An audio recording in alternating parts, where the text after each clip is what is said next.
Ladies and gentlemen, boys and girls, how you doing out there? My name is Tiberious, and today we are going to take a look at this Holosun HM3X magnifier. Let's go.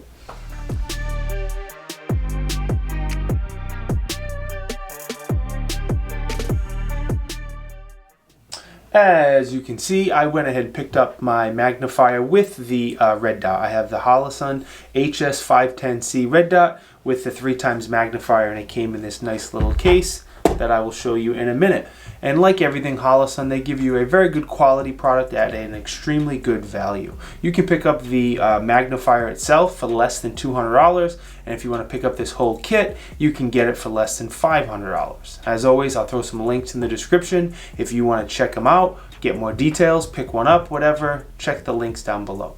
Let's dive up close so I can go over a couple features on this magnifier and also go over some advantages and disadvantages of using a magnifier compared to a low power variable optic. Like I mentioned in the introduction, my red dot magnifier combo came in this very nice hard plastic case.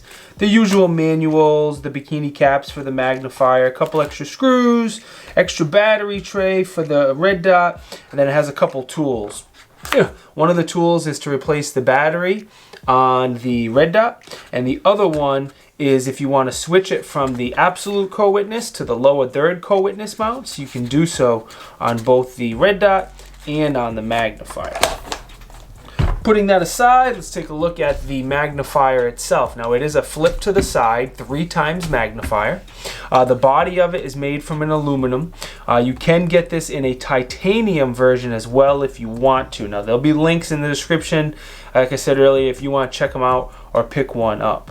The back of the magnifier does have a diopter for your eye. You just turn it one way or another to get it crisp and focused for your eyesight.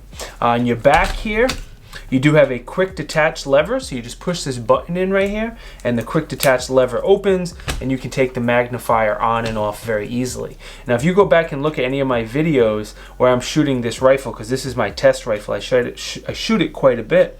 Sometimes I have this magnifier on, sometimes I don't. My home range is only 100 yards and I don't really need a magnifier to get hits at 100 yards, so a lot of times I'll take it off, but it is nice to have it on there.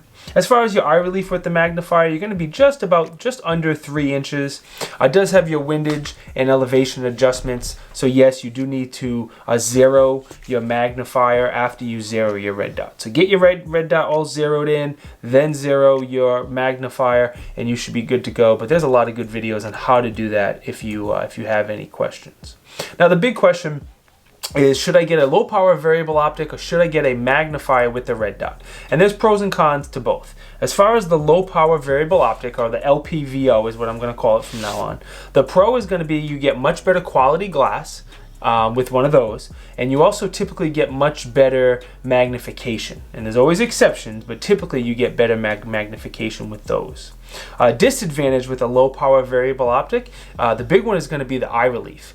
You really kind of have to have your eye lined up perfect behind an LPVO, or you're going to get that scope shadow, that black ring, that black edge, if you don't have it lined up perfectly.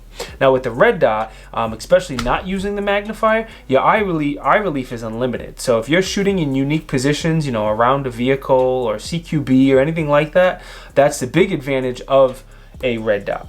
As far as cons, there's kind of two. A really small con is when you're not using the magnifier and your head's down here. It does block a little bit of your field of view here. Not a big deal at all. You can lift your head up a little bit to see, but it blocks a tiny bit of your field of view. The other big disadvantage, like I said earlier, is going to be the less magnification. You go from 1x to a 3x, where most LPVOs are either a 1:6 or a 1:8. Hell, there's even a 1:10 now. Bottom line, try to get your hands on both of them and try if possible before you buy them. If you're shooting within 200 yards and you're doing a lot of shooting from a lot of unique positions, then I'd probably go with the red dot and a magnifier setup. If you need to stretch it out a lot further and you're going several hundred yards, that's when I would consider an LPVO. That's just my opinion, but as always, I love knowing your guys' opinions. Drop a comment, let me know what you think. and again, maybe we can learn from each other. I've had this combo in for a little over 6 months, well over 1,000 rounds on the red dot, and easily have 500-600 rounds on the Magnifier. So far so good, with no issues of any kind. These will continue to get a good honest use and abuse. This is my test rifle that if you look in pretty much any video that I'm shooting a rifle, this is the rifle you'll see. So these are going to get a ton of rounds and a ton of wear, and I'll let you know if there's any problems or issues. As always, thank you very much for watching my videos. It is truly, truly appreciated. If you think I deserve it, please hook me up with a like. While you're at it, go ahead and click subscribe. This way you get notified when we come out with new videos. I'll see you all next time. Peace.